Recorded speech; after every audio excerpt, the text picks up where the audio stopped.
The old mention. किसी छोटे से गांव के किनारे एक बहुत पुरानी हवेली खड़ी थी। उस हवेली के बारे में गांव के लोग कहते थे कि वह जगह भूतिया है, वहां जाने वाला कभी लौटकर नहीं आया। हवेली के दरवाजे बंद रहते थे और खिड़कियां हमेशा खुली रहती थीं, जैसे कोई अंदर रहता हो। कहानी का आरंभ। एक दिन एक साहसी लड़का विक्रांत अपने दोस्तों के साथ उस हवेली को देखने का मन बनाता है। वह अपने दोस्तों को बताता है कि वह खुद इस बात की सच्चाई जानना चाहता है कि क्या हवेली में सचमुच कोई भूत प्रेत रहते हैं। विक्रांत, मैं आज हवेली में जाकर रहूंगा, अगर वहां कुछ है तो मैं देखूंगा।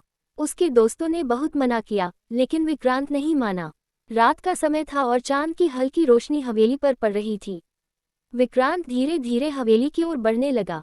जैसे ही वह हवेली के पास पहुंचा, अचानक एक ठंडी हवा का झोंका आया।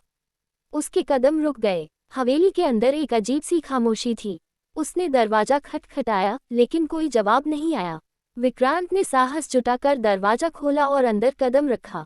विक्रांत सोचते हुए, यहाँ कुछ नहीं है, सब कुछ सामान्य लगता है। लेकिन जैसे ही उसने एक कदम और बढ़ाया, उसके कानों में एक तेज आवाज सुनाई दी, तुमने मेरी नींद में खलल डाला है। विक्रांत डर के मारे कांपने लगा, लेकिन उसने हिम्मत नहीं हारी। विक्रांत कांपते हुए, ये कौन है? आखिरकार हवेली के अंधेरे से एक धुंधली आकृति बाहर आई। वह आकृति धीरे धीरे विक्रांत के पास बढ़ने लगी। विक्रांत की सांसें थम गईं। वह दौड़कर बाहर जाने की कोशिश करता है, लेकिन दरवाजा अचानक बंद हो जाता है। आकृति, तुम्हारी खोपड़ी मेरे हाथों में है। विक्रांत बुरी तरह से डर गया, लेकिन उसने भागने की पूरी कोशिश की। एक तेज हवा आई और आकृति गायब हो गई। विक्रांत को जैसे ही मौका मिला, उसने दरवाजा खोला और बाहर भाग निकला।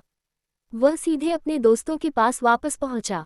उसने जो देखा था वह शब्दों में नहीं कह सकता था, लेकिन वह समझ गया था कि उस हवेली में कोई आत्मा जरूर रहती है। विक्रांत ने तब कभी भी उस हवेली के पास जाने की सोची भी नहीं।